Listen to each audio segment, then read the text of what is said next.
Shabbat Shalom para todos los que nos acompañan el día de hoy, los que se conectan en este día tan especial. Para todos los que en su momento tendrán la oportunidad de escuchar esta enseñanza, vamos a iniciar, vamos a tener la introducción el día de hoy al libro de Éxodo, al libro de Shemot. En esta introducción vamos a aprender cosas interesantes, cosas importantes, vamos a ver dónde está ubicado el libro, vamos a ver cómo no solo Génesis es un libro de nuevos comienzos, sino que Éxodo también, Shemot, como sería en el hebreo, también es un libro de nuevos comienzos. Vamos a aclarar dudas, vamos a tratar de aclarar comentarios que tenemos. Es importante, ahora que iniciamos el estudio de la Torá en este segundo libro, hemos venido aprendiendo cómo la Torá es muy importante para nuestra vida, ¿no? Hemos venido aprendiendo cómo la Torá es la luz que entra a nuestra alma y que le da estructura y le da un propósito a cada uno de nosotros, ¿no? Lo comparábamos y lo aprendíamos en el libro de Bereshit, de Génesis, con la creación. Entonces, esto es muy importante que hagamos conciencia cada uno de nosotros y que entendamos lo valioso, lo importante que es el hecho de tener la Torah en nuestras manos y, y de poder estudiarla, de poder escudriñarla, ¿no? Así es que le pedimos al Eterno que sea Él abriendo nuestro pensamiento, que sea abriendo nuestro entendimiento y que cada palabra Él la grabe en cada una de nuestras almas, la escriba en nuestras almas, porque hoy vamos a entender aparte que el libro de Éxodo, en el libro de Éxodo vamos a encontrar leyes, ¿no? Si ustedes se fijan, si lo han pensado, la Torá del Eterno no la describen o nadie la llama como, no sé, digamos los devocionales de Dios o los devocionales del Eterno. Si ustedes se fijan, la Torá es, en el momento de traducirla, muchos la llaman como la ley. Y eso ya nos tiene que llevar a nosotros a verla de una manera diferente. Las leyes no son para pasarlas por alto. El obedecer leyes, hablándolo desde un punto de vista literal, pues va a traer beneficios, ¿no? El que infringe la ley tiene consecuencias y el que la obedece, pues asume beneficios o sus consecuencias también de manera positiva. Entonces, vamos a tener la introducción hoy, empezar con el libro de Éxodo, que es un libro que nos va a enseñar también, digamos que nuestro paso de alguna forma de la esclavitud a la libertad como lo vivió el pueblo de Israel, ¿no? ¿Dónde está el libro del Éxodo? El libro del Éxodo hace parte de un conjunto de 5 libros, ¿sí? Eso lo tenemos claro. Vamos a ver cosas básicas, pero me interesa que lo aclaremos hoy y que esto empiece a ser principio y bases sólidas en el alma de cada uno de nosotros. Entonces, el libro del Éxodo hace parte de un grupo, de un conjunto de 5 libros que se conocía antes como, ¿se acuerdan? ¿Cómo lo llamaban muchos? El Pentateuco. Así es. Así se conoció durante muchos años. Esa palabra Pentateuco se divide en dos. Una que es penta y la otra que es teuco. Penta ya sabemos que hace referencia a 5 y teuco hace referencia a un estuche o a rollos, ¿no? Entonces, Pentateuco se refiere a 5 rollos de la ley, como se tradujo. Y esos 5 rollos son ¿cuáles? ¿Los conocemos, los 5 primeros libros? Números y Deuteronomio. Ahora, el nombre, si nosotros analizamos un poquito, eh, el nombre en hebreo para ese Pentateuco sería la Torah, ¿cierto? Torah, así se llama en el hebreo o en el original. ¿Qué es lo que sucede? Que no aparece ese término, creo que en ninguna de nuestras Biblias, ¿no? Nos vamos a encontrar traducido como la ley, les decía ahorita, la vamos a encontrar eh, desde, bueno, cuando analizamos que no aparece esa palabra Torah en nuestras Biblias, sino que aparece más bien la palabra ley, si me permiten, creo que ya se empieza a distorsionar mucho lo que el Eterno quería expresarle a su pueblo, lo que el Eterno quería entregarnos a nosotros como pueblo. Sabemos y hemos entendido que a lo largo de los años han habido, en medio de todas las traducciones, en medio de todas las cosas que han pasado, se ha ido perdiendo y se ha ido distorsionando digamos que la idea original de lo que el Eterno quería con nosotros, ¿no? Y eso es lo que pasa. Al sacar la palabra Torah y al dejar la palabra ley, se empieza a perder de alguna manera el verdadero significado de lo que el Eterno quería traducirnos a nosotros, entonces, o enseñarnos a nosotros, transmitirnos.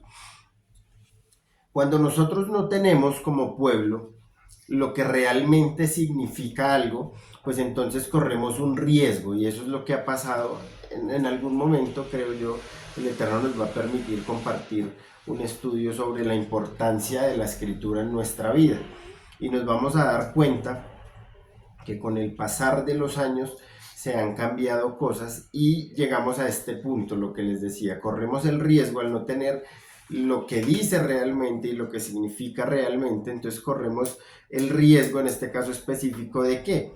De interpretar de manera errada la escritura. Y eso es grave. Si nosotros lo vemos desde el punto de vista del Eterno, eso es muy grave. ¿Por qué? Porque si nosotros interpretamos mal, vamos a enseñar mal. ¿Mm? Y si nosotros enseñamos mal, pues nunca vamos a poder llevar a un pueblo de manera correcta a los pies del Eterno. Y vamos a estar enseñando mentiras.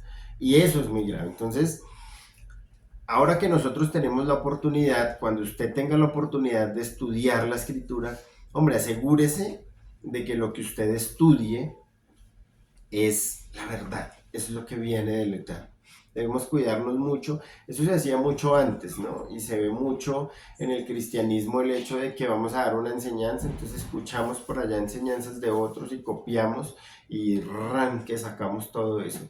Pero antes de dar una enseñanza, y eso es algo en lo que yo enfatizo mucho siempre, es que, si los decía, si no estoy mal, el Shabbat pasado, antepasado, cuando usted tenga la oportunidad de enseñar, usted no está enseñando cualquier cosa, está enseñando la palabra del Eterno. Y eso nos trae consecuencias, o buenas o malas. ¿No? De eso debemos ser conscientes. Y debemos concientizar a las personas o a las almas que el Eterno nos ponga en el camino del valor tan grande que tiene el hecho de predicar su palabra. Entonces, si se cambian términos, corremos el riesgo de enseñar cosas erradas. Vamos a mirar el significado de la Torá. ¿Qué es la Torá? Puede que muchos ya lo sepan, pero es una buena oportunidad para aclararlo. Para los que algún día vean este video, esta enseñanza, empecemos a cimentar bases sólidas. La Torá se traduce como enseñanza, como instrucciones y como doctrina también.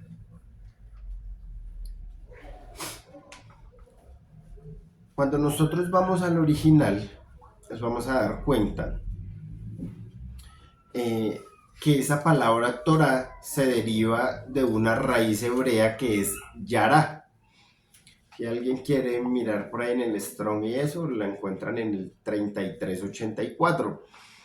esa raíz yará se traduce como dar en el blanco o dando en el blanco, ¿cierto? También tiene otros significados. Ustedes saben que en el hebreo, digamos que el vocabulario es muy amplio y una palabra nos puede enseñar muchas cosas. Esa raíz yará también se traduce como enseñar, se traduce como derribar, se traduce también como dirigir, ¿no? Entonces, cuando nosotros miramos el término más utilizado para esa raíz yará sería dar en el blanco, ¿no? Y lo asemejan a la persona que lanza una flecha y da en el blanco. Había un pensamiento que encontraba, o un comentario que encontraba que me pareció interesante y lo quise traer, y es que dice lo siguiente, dice que el rechazar la Torá significa que nunca se llegará a conocer al Creador. Nunca podremos llegar a conocer al Eterno si rechazamos la Torah. Y entonces empezamos a meditar un poquito sobre todas aquellas personas que dejaron de lado esa primer parte del libro, que yo llamo, ¿no? O de todos aquellos que dicen que, hombre, la Torah fue abolida y ahora vivimos un nuevo tiempo con Yeshua y demás. No es tan correcto, ¿no? Y eso ya nosotros lo hemos entendido. Los cristianos. Exacto. Entonces, cualquier tipo de relación con el Eterno, el que esté pensando en entablar una relación con el Eterno, empezamos invocando su nombre y obedeciendo su Torah, su palabra, que ya sabemos que es la luz, ¿no? Entonces, si nosotros rechazamos la Torah, según lo que venimos aprendiendo, estaríamos que, si la raíz de la Torah o el aplicar Torah es dar en el blanco, rechazarla sería errar, ¿cierto? Sería no darle al blanco, sería irnos por otro lado. A eso se le llama hatá.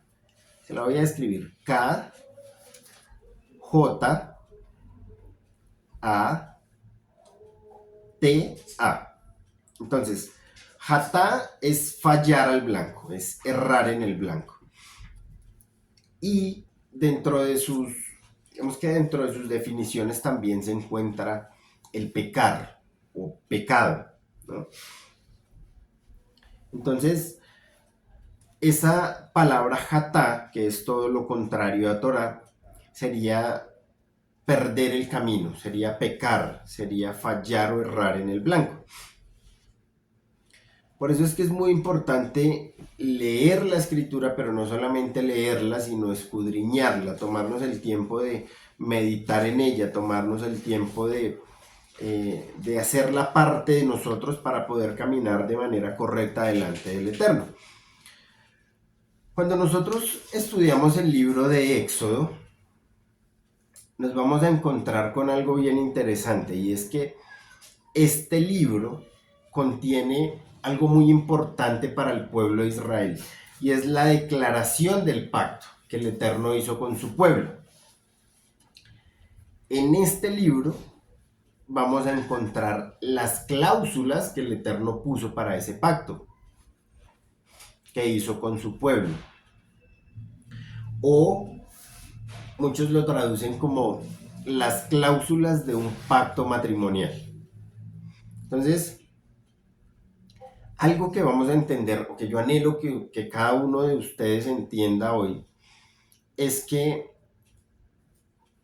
este libro que tenemos en nuestras manos, que cada uno de ustedes tiene en sus manos, la Biblia, no es un libro religioso, ¿no? Porque es que así se ha tomado por mucho tiempo. Y entonces vemos muchas personas que abren la escritura en el Salmo 90 o 91, en el Salmo no sé cuál, y la tienen así abierta en su casa. Y eso es religiosidad, eso es más un amuleto, eso es más, no sé, un agüero como llamaríamos acá, pero la Biblia les decía que no es un libro religioso, sino que si lo vemos desde el punto de vista correcto y si lo entendemos, nos vamos a dar cuenta que la escritura es un documento legal. Eso es lo que es la palabra para nosotros, la Torá para nosotros, la escritura. ¿Por qué? Porque es que aquí nos vamos a encontrar en el libro de Éxodo, por ejemplo, con las 10 palabras o los 10 mandamientos. Y si nosotros, si las cosas funcionaran como deberían funcionar, si las cosas funcionaran conforme al plan del Eterno, al plan que el Eterno estableció desde el principio, pues deberíamos entender todos que esos 10 mandamientos son el código moral más importante que ha existido a lo largo de toda la humanidad. Pero eso se perdió, ¿sí? Entonces fíjense que dentro de las familias es muy importante el educar un hijo con principios, con valores, con la moralidad pues que se maneja. Pero dentro del pueblo del Eterno esto se perdió. Los 10 mandamientos se perdieron. Aún se batalla mucho dentro de la restauración y eso es algo por lo que se le clama mucho al Eterno. Yo entiendo que es un cambio de vida y nos ha costado a todos. Pero si nosotros decimos hacer parte del pueblo de Israel y lo compartí en algún momento con ustedes, nuestra vida debería cambiar por completo. Y en un tema tan básico como lo es el Shabbat. Todavía se batalla con eso. Y todavía se le dan largas a eso, ¿no? No es algo de imponer, no es algo que pueda imponer un pastor, un roe, un maestro, no es algo que se imponga. Pero cuando hacemos las cosas con el Eterno a conciencia, y cuando de verdad le conocemos y anhelamos entrar y hacer parte del pueblo y de los pactos que el Eterno hizo con su pueblo, pues hombre, esto no debería variar y los 10 mandamientos deberían convertirse precisamente en eso, en un código moral para nosotros y para nuestras generaciones de ahora en adelante, ¿no? Esas instrucciones que el Eterno nos dio, lo que les decía, literalmente deberían cambiar nuestra vida, deberían cambiar nuestra historia. Y es lo que debería pasar con todo el mundo, ¿no? Con todas las personas, pero desafortunadamente no es así. No pasa ni con todos los que dicen ser pueblo de Israel, no pasa con aquellos que son seguidores del Eterno, no pasa, ¿sí? Como debería pasar. Pero es algo que yo les quiero compartir hoy a ustedes y que anhelaría que así fuera con nosotros, que tiene que empezar a pasar. ¿No? No porque nos manden, no porque nos obliguen, sino porque dentro de su alma, al conocer al Eterno, si usted hace el trabajo bien, ya debería empezar a existir ese anhelo de obedecer, ese anhelo de guardar sus fiestas, iniciando desde el Shabbat, ese anhelo de conocerlo a través de su palabra, ese anhelo de conocer todo lo que Él tiene para nosotros, ¿no? Por amor y no por imposición. Entonces, digamos que en otras palabras aquí nos presenta básicamente lo que sería la constitución del reino, ¿no? Y aquí encontramos algo, estudiando, entendí algo bien interesante. Todas las naciones de la tierra, todos los países de la tierra tienen una constitución, o las constituciones, cada quien tiene la suya. ¿Qué pasa? ¿Y qué es lo que hay dentro de la constitución de un pueblo o de un país? Pues la constitución de un pueblo o de un país lo que tiene son las aspiraciones del pueblo, ¿cierto? Y contiene también las leyes que protegen esas aspiraciones del pueblo, ¿no? Eso hablándolo a modo literal de un país o de una nación. Ahora, ¿qué es lo interesante acá? Lo interesante es que cuando no lo vemos desde el punto de vista de nación, sino desde el punto de vista o desde la perspectiva del reino, de un reino, la constitución cambia un poquito, o cambia mucho más bien. ¿Por qué? Porque esa constitución no contiene las aspiraciones del pueblo, sino contiene las aspiraciones de un rey para su pueblo, ¿no? Ahí es donde cambia. Y las leyes dentro de esa constitución de reino tienen el propósito de ¿qué? De proteger las personas, de proteger los ciudadanos, digámoslo de alguna manera, que hacen parte de ese reino, pero adicional tiene algo bien importante y es que garantiza todo lo que se promete dentro de esa constitución para que se cumpla con los ciudadanos, ¿no?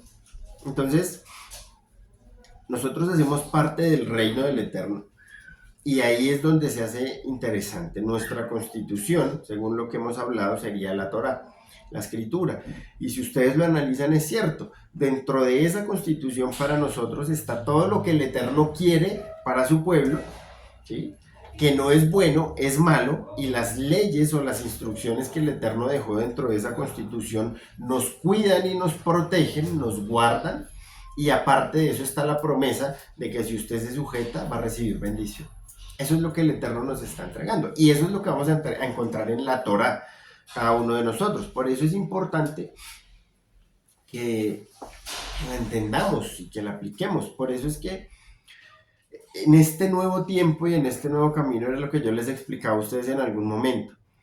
Aquí las cosas están cambiando, ya nada es literal, ya nada es como antes, ya nada es emociones. Estamos en un tiempo en el que el Eterno está levantando espiritualmente a su pueblo. Y para que cada uno de nosotros logremos recibir todo lo que el Eterno quiere, pues debemos crecer espiritualmente. Debemos entender qué es espiritualidad, cómo espiritualmente llegamos al Eterno. Debemos crecer y madurar espiritualmente, o si no vamos a seguir en lo mismo. Y el Eterno lo que quiere en este momento, me atrevo a decir que lo que quiere en este momento es que de verdad ya su pueblo despierte, las vendas se caigan y que lleguemos a Él y Él pueda prepararnos para todo lo que viene. Entonces, ¿qué quiero que entendamos? Que si nosotros a partir de ahora seguimos tratando la Biblia o seguimos tomando la Biblia como un libro religioso más, pues hombre, no vamos a entender nunca todas las bendiciones que Él tiene para nosotros. Nunca vamos a recibir y a ver vivas esas promesas, ¿sí?, por las cuales ese libro se instituyó y se escribió. Y era lo que les decía iniciando. Si no entendemos que la Torá es un libro de leyes, de instrucciones, es nuestro, fue la palabra de lo que les decía ahorita, nuestra constitución, y lo seguimos tomando como un libro más, pues hombre, no vamos a poder avanzar y vamos a quedar ahí estancados. Y no vamos a quedar estancados en lo mismo solo nosotros, sino todas nuestras generaciones. ¿Vale? Entonces, por eso les decía ahorita, este libro lo traducen, o en algún momento se tradujo como ley, y es verdad, son instrucciones para nosotros. Y les decía, no se tradujo como el libro de los devocionales del Eterno, o el libro no sé, se tradujo como ley, se tradujo como Torah. Eso es lo que tenemos en nuestras manos. Cuando nosotros analizamos la palabra Éxodo, ¿sí?, nos vamos a encontrar con que es una palabra de origen griego, ¿no? A pesar que todo el contexto de la Torá o de la escritura es hebreo, encontramos con que esa palabra Éxodo es de origen griego, ¿no? ¿Y proviene de dónde? Proviene de la Septuaginta. ¿Saben qué es la Septuaginta? Cuando Clemente llamó a los 70 sabios, cogieron los rollos, sí, y los volvieron pedazos. Exacto. De hecho, toda la Torá o los rollos hebreos los compusieron y volvieron a la Biblia, que la mayoría de personas la tienen, una Biblia greco-romana. Ajá. Bueno, digamos que fue en el tiempo de los Ptolomeos, de sí, Ptolomeo II, Filadelfo II, si no estoy mal se llama. ¿Qué fue lo que hicieron? Básicamente la Septuaginta es que todos los pueblos que estaban en ese momento bajo el dominio de los griegos, ¿qué fue lo que hicieron ellos? Los llamaron y empezaron a decirle, bueno, necesito que empiecen a traducir ustedes de su lengua al griego todos los libros que tengan y especialmente se enfocaban mucho en los libros religiosos. Eso se hacía antes, eso se hacía en la antigüedad porque los pueblos, la manera de que un pueblo permaneciera vivo, lo que tenían ellos para asegurarse de una u otra forma que fueran vivos, era escribiendo todo lo que pasaba, escribiendo sus memorias, escribiendo su parte religiosa, sus principios religiosos. Entonces, ¿qué fue lo que hicieron en este caso? Que llamaron, como decía José, llamaron a 72 ancianos, ¿cierto? Del pueblo de Israel o israelitas. ¿Para qué? Para que hicieran la traducción de esos libros religiosos del hebreo al griego, ¿no? Y ahí se nos fueron muchas cosas. Hay textos que respaldan todo esto, ¿no? Uno de esos textos o uno de los escritos antiguos que se encuentra que nos respalda esto es una carta a Aristeas, ¿no? O también es conocida como carta a Filócrates. Entonces, ¿qué es lo que dice esa carta? En resumidas cuentas, traduce esa traducción al griego de la ley hebrea, es lo que dice literalmente, por parte de 72 traductores enviados a Egipto desde Jerusalén a petición del bibliotecario de Alejandría, ¿cierto? Entonces, esa traducción fue conocida como Septuaginta. Eso es lo que es, digamos que la Septuaginta a grosso modo, ¿no? ¿Quién estaba en ese tiempo al mando? Lo que les decía, Ptolomeo II Filadelfo se llamaba el señor que estaba al mando en ese momento y el que solicitó que eso pasara. ¿Para qué fue? Básicamente, bueno, aquí hay dos puntos interesantes, ¿no? Muchos dicen que la Septuaginta habría sido formada con el objetivo de cultivar la fe de muchas comunidades israelitas que habían en ese momento y vivían en la diáspora. Pero el tema con ellos es que ya se comunicaban no en hebreo, sino en la lengua común griega en ese momento, que era el koine, ¿no? ¿Qué es la diáspora? La diáspora es la dispersión de un pueblo, de una comunidad que se agrupa. Entonces, esa es una versión por la cual se hizo esa Septuaginta y la otra versión que encontramos era porque se estaba conformando la biblioteca más grande que ha habido en toda la historia, que es la Biblioteca de Alejandría. Y ahí reposaban las traducciones y los textos. Entonces, vemos esa palabra éxodo que viene del griego, significa o se traduce como salida.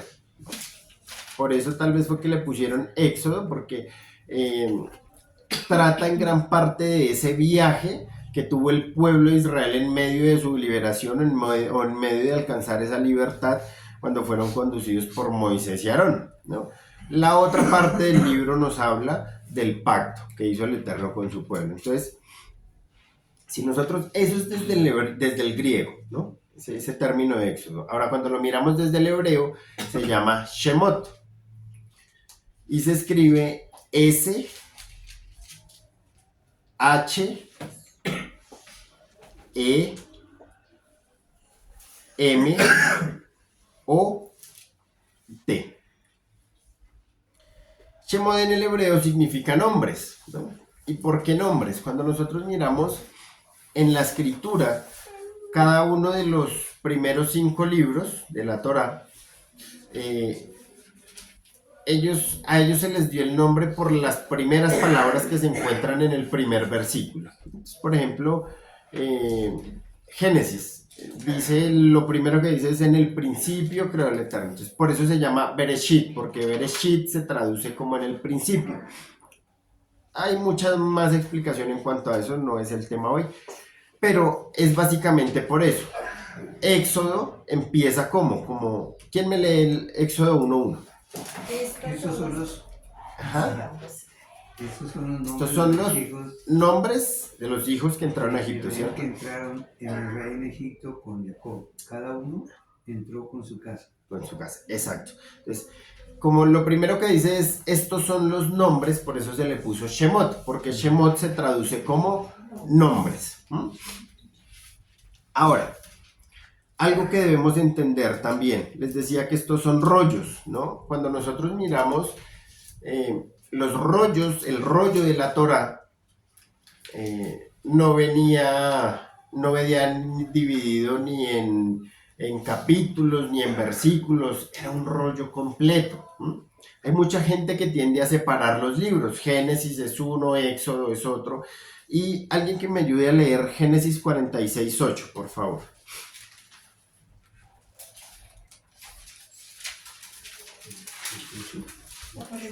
46:8.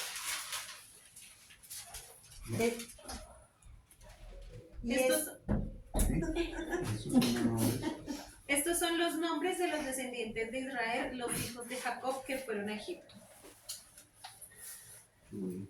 ¿Qué encontramos ahí? Que Génesis 46:8 empieza de la misma forma que empieza Éxodo 1:1, ¿cierto? Estos son los nombres. Entonces, ¿qué nos muestra o qué está pasando? Que Éxodo nos está conectando directamente con los últimos capítulos de Génesis. Y eso nos enseña que no son libros aparte, sino que Éxodo va a ser como la continuidad o va a continuar con la historia que nos estaba enseñando Génesis, que nos estaba enseñando Bereshit. Les decía yo que íbamos a aprender, o bueno, se dice mucho que Génesis o que Bereshit es un libro de comienzos o es el libro de los comienzos. ¿Por qué? Porque encontramos en Bereshit el comienzo para la vida, encontramos el comienzo de, digamos que de las condiciones que se necesitan para que esa vida funcionara dentro de todo este mundo, dentro de todo este planeta. Tenemos también en Génesis o en Bereshit el comienzo de la primera familia, ¿cierto? Tenemos el comienzo de la revelación también, y entonces muchos no entienden porque el libro de revelación es donde lo encontramos, al final, ¿cierto? Sí. Pero ¿qué pasa? Isaías 46:10 dice lo siguiente: que anuncio lo por venir desde el principio y desde la antigüedad que aún no era hecho. ¿Qué digo? Mi consejo permanecerá y haré todo lo que quiero. Isaías 46:10. Entonces, ¿qué es lo que pasa? ¿Y qué nos está diciendo acá? Que la revelación, el Eterno empezó a darla desde el principio, desde Génesis. Por eso es que hay mucha gente que cuando estudia el libro de Apocalipsis, lo estudia muy a la par con Bereshit o con Génesis, porque ahí nos vamos encontrando la claridad de esto. De que desde Génesis, desde el principio, el Eterno empezó a revelarnos el final de todo, ¿no? ¿Qué nos revela también Génesis? Nos revela el principio de la caída del hombre, ¿no? Eso también lo encontramos en Génesis. En Génesis también encontramos el comienzo de la familia de Abraham, por ejemplo, de donde iba a venir nuestro Redentor, nuestro Salvador, que es Yeshua. Y Génesis termina con la familia de Jacob, ¿cierto? Jacob era el nieto de Abraham y termina contándonos que Jacob llega a Egipto, ¿no? ¿Cómo empieza Éxodo? Éxodo comienza con la familia de Jacob en Egipto. Entonces, les decía que Shemot es otro libro de comienzos. ¿Por qué? Vemos empezando con la nación de Israel, fue el pueblo elegido por el Eterno, fue un pueblo separado, fue un pueblo apartado de las demás naciones de la tierra. Digamos que Israel, si usted lo analiza, fue un pueblo que el Eterno apartó en todos los aspectos, ¿sí? Su plan, a modo general, era que fuera un pueblo apartado y diferente, en todos los sentidos. Entonces, quiero que noten algo interesante aquí. Fíjese cómo el Eterno en Bereshit crea la vida, ¿no? Pero cuando hablamos de creación, una cosa es crear la tierra, animales y un montón de situaciones, pero cuando nosotros analizamos un poquito el crear la vida y nos referimos o nos inclinamos hacia el propósito del Eterno, fíjese que la creación del Eterno no se completó o no se terminó hasta que se formó la familia de Abraham, Isaac y Jacob, hablando del propósito, ¿no? Entonces ahí nos damos cuenta que tenemos que tomar también el libro de Éxodo como la continuación del libro de Génesis. Éxodo, ¿qué nos presenta como nuevos comienzos? Nos presenta, por ejemplo, el primer Pesaj, la primera Pascua, ¿no? El primer Pesaj con su pueblo. Sabemos que ese Pesaj era una sombra profética del sacrificio de nuestro amado Yeshua. Encontramos también la importancia entendemos la importancia a través de Pesaj de la provisión de la sangre para rescatar los primogénitos. Éxodo también nos introduce a ¿qué? A ese concepto de nuevo pacto, ¿no? O de pacto renovado. ¿Qué fue lo que hizo Yeshua la noche anterior a su sacrificio? Eso, el nuevo pacto, ¿no? O el pacto renovado, fue lo que se estableció esa noche antes de que él muriera. Miremos eso un poquito en la escritura. Lucas 24, veamos cómo Yeshua estaba desde el principio. Quiero que notemos un poquito eso, cómo nuestro Salvador estuvo desde el principio. Aún en la Torá está él intrínsecamente. Lucas 24, del 25 al 27.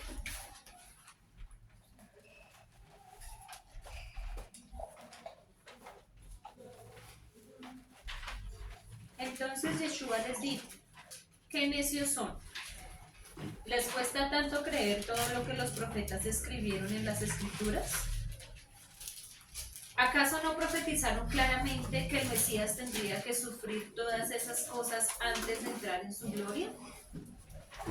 27. Entonces Yeshua los guió por los escritos de Moisés y de todos los profetas, explicándoles lo que las escrituras decían acerca de él mismo. Fíjense cómo empezamos a analizar que el mismo Yeshua, ¿no?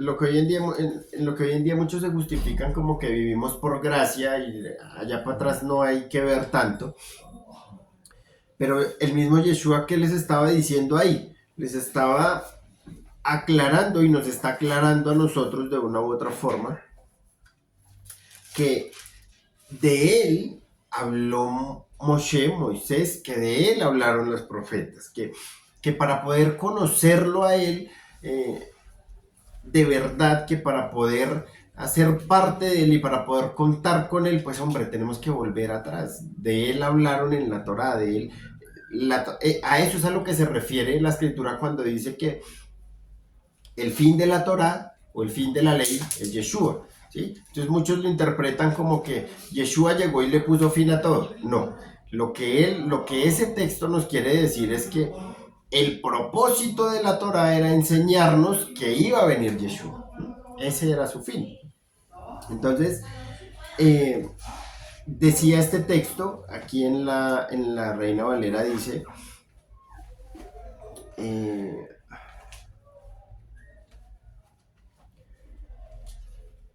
¿dónde estoy? Ya, aquí el verso 27 dice lo siguiente.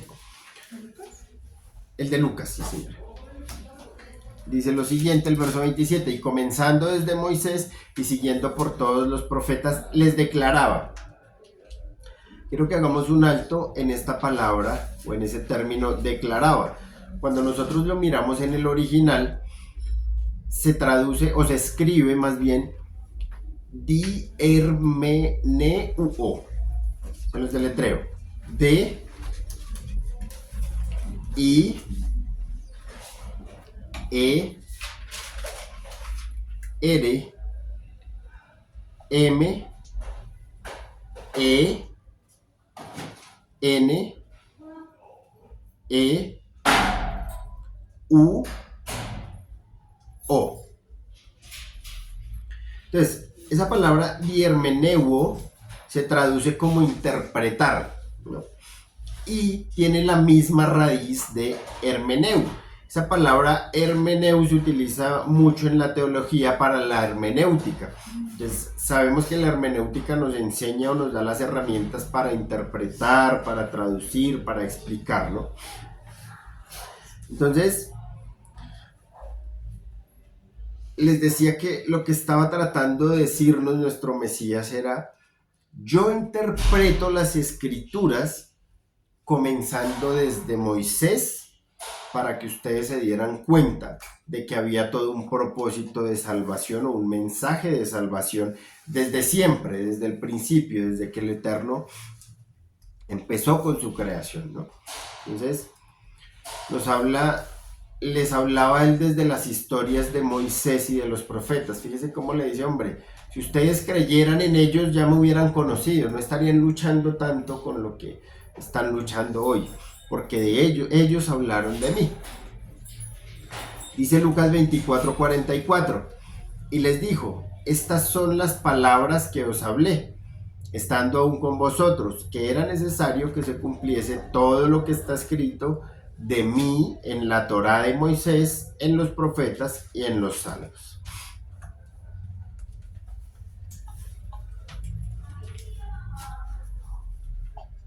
Vamos a ver otro puntito importante acá. Se nos enseñó siempre que la escritura, que la Torá, la Biblia, tenía o se basaba en dos divisiones principales, ¿cierto? ¿Que son cuáles? El Antiguo y el Nuevo Testamento. Esos términos no son tan correctos, digamos. Y casi que todo el cristianismo se basa en ¿qué? En que hubo un conjunto original de reglas y de leyes que se transmitieron a la humanidad por el Eterno, a su pueblo por el Eterno, pero la idea que se vende es que al fin en algún momento vino Yeshua y todo eso fue reemplazado por el nuevo, ¿no? Hay muchos que lo manejan de esa manera. Entonces, en el antiguo tenemos las leyes y demás que se le entregó al pueblo en ese primer siglo, pero cuando viene Yeshua, entonces llegó el Nuevo Testamento y ¡pum!, se reemplazó, ¿no? Entonces, se enseña o se transmitió la idea de que no tiene tanta importancia la Torá, no tiene tanta importancia el Antiguo Testamento, ¿no? Se ve como, muchos lo toman como historia, ¿no? Una historia antigua, como la historia del pueblo, pero ya no es tan importante, ¿no? Otros lo toman como que ese antiguo es más bien para gente que estudia muchísimo, ¿no? Para historiadores, para doctos, para eruditos, para académicos, para profesores, para maestros que quieran estudiar y enseñar sobre eso, pero que realmente digamos, para la formación del pueblo hoy día no es tan importante. Muchos lo toman como para enseñar en la escuela dominical a los niños porque es importante que conozcan historia, pero no porque realmente encuentren ese valor que hay dentro de la Torá y que nosotros vamos entendiendo.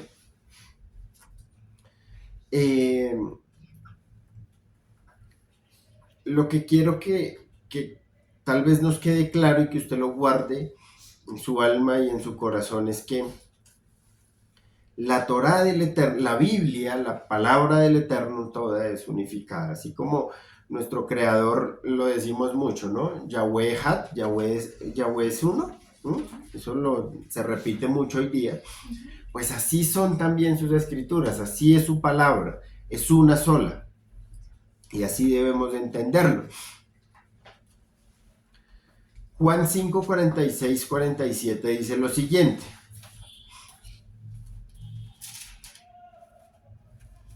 Y eso nos lo dejó nuestro amado Yeshua. Dice: porque si creyeseis a Moisés, me creeríais a mí, porque de mí escribió él. Pero si no creéis a sus escritos, ¿cómo van a creer en mí? Entonces fíjense cómo, esto un poquito para respaldar lo que les decía en la escritura, que debemos tomarla como una sola para nosotros, y toda nos va a formar y nos va a edificar y nos va a guiar. No debemos, algo que no se debe hacer es separar la escritura, ¿cierto? para entender mejor el libro de Éxodo o de Shemot y entender no solo lo que dice, sino lo que significa también, debemos dar de alguna forma, digamos que un paso atrás, ¿no? Y debemos aprender a mirarlo, y es lo que vamos a hacer acá en este estudio, desde un punto de vista más estructurado, más estructural. ¿Por qué? Porque nosotros cuando empecemos a estudiar el libro de Éxodo nos vamos a encontrar con temas, nos vamos a encontrar con patrones, nos vamos a encontrar con divisiones, y si no logramos complementar todas esas cosas, pues no vamos a poder tener una buena comprensión del libro de Éxodo, ¿no? ¿Qué nos enseña el libro de Éxodo? La formación y la maduración del pueblo de Israel como nación. Eso es lo que nos enseña el libro de Éxodo, entre otras cosas, ¿no? Entonces, si nosotros no entendemos cada parte del libro, pues no vamos a poder entender, y por ahí derecho no vamos a poder empezar a aplicar a nuestra vida lo que el Eterno nos quiere enseñar y cómo nos quiere formar. Por otro lado, debemos tener claro también que para comprender el libro de Éxodo, el contenido de Éxodo, debemos llevarlo paso a paso. Vamos a ir viendo cómo dentro de todos esos capítulos el Eterno maneja un orden, ¿no?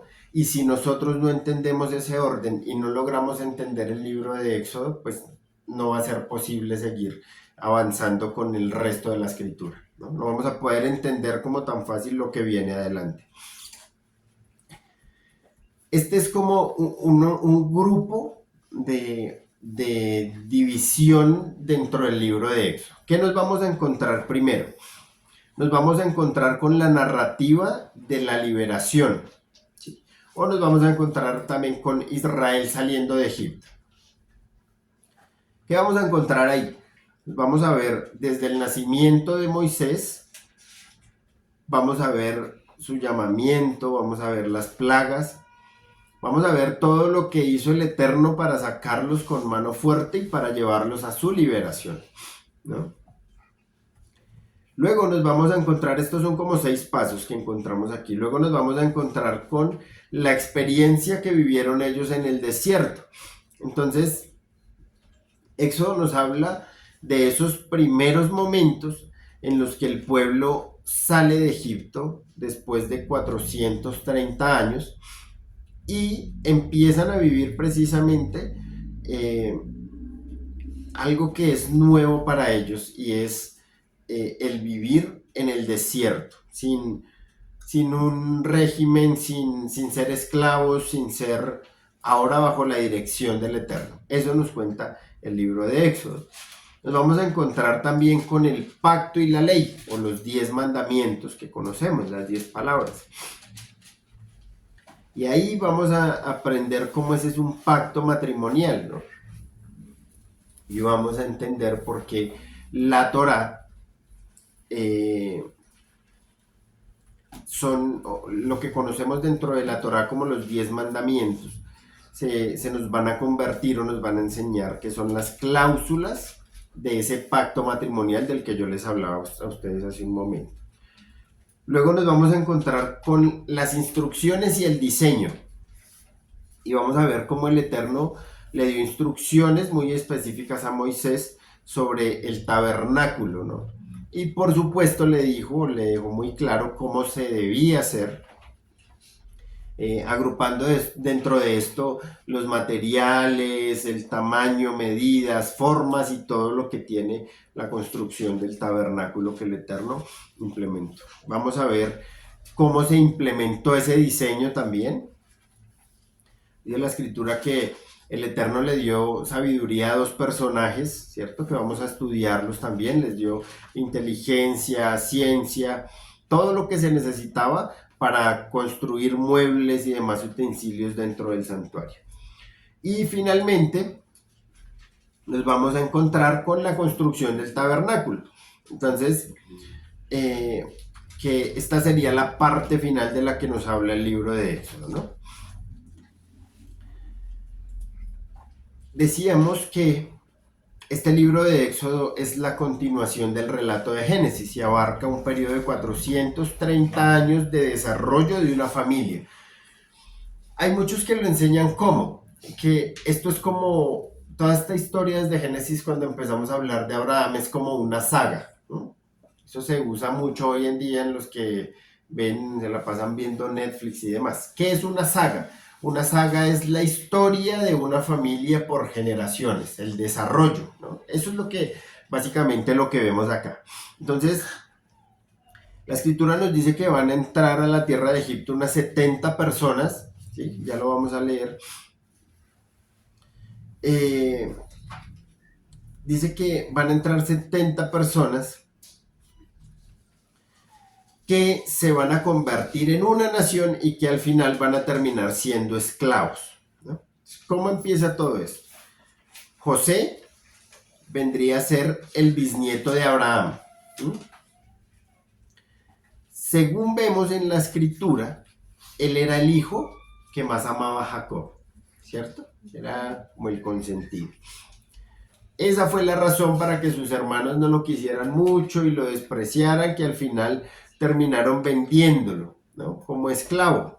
¿A quién se lo vendieron? A la familia de Madián y de Ismael. Ahora es curioso porque esta familia vienen a ser como primos con Abraham por ahí derecho. Vienen a ser familia, pues, ¿no?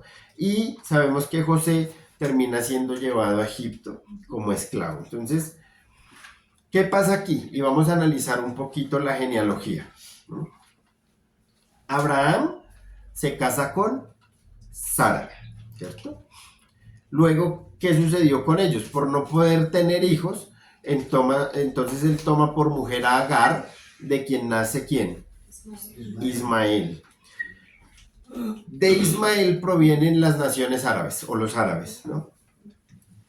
Aunque cuando nosotros miramos la historia, Ismael también se casa con egipcias, entonces ahí hay una mezcla un poco rara, ¿no? Con los egipcios. Entonces, de Sara nace ¿quién? El hijo de la promesa que es Isaac. Muy bien. Isaac toma por mujer a Rebeca. Y de Rebeca nace ¿quién? Jacob y Esaú, ¿cierto? De Jacob va a venir el pueblo de Israel. De hecho, es una pregunta que hacen mucho. ¿Por qué se llama Israel o el pueblo de Israel? ¿Ustedes tienen eso claro? Porque el nombre de Jacob fue cambiado. Porque a Jacob se le cambió el nombre a Israel y entonces de él descendió toda la nación.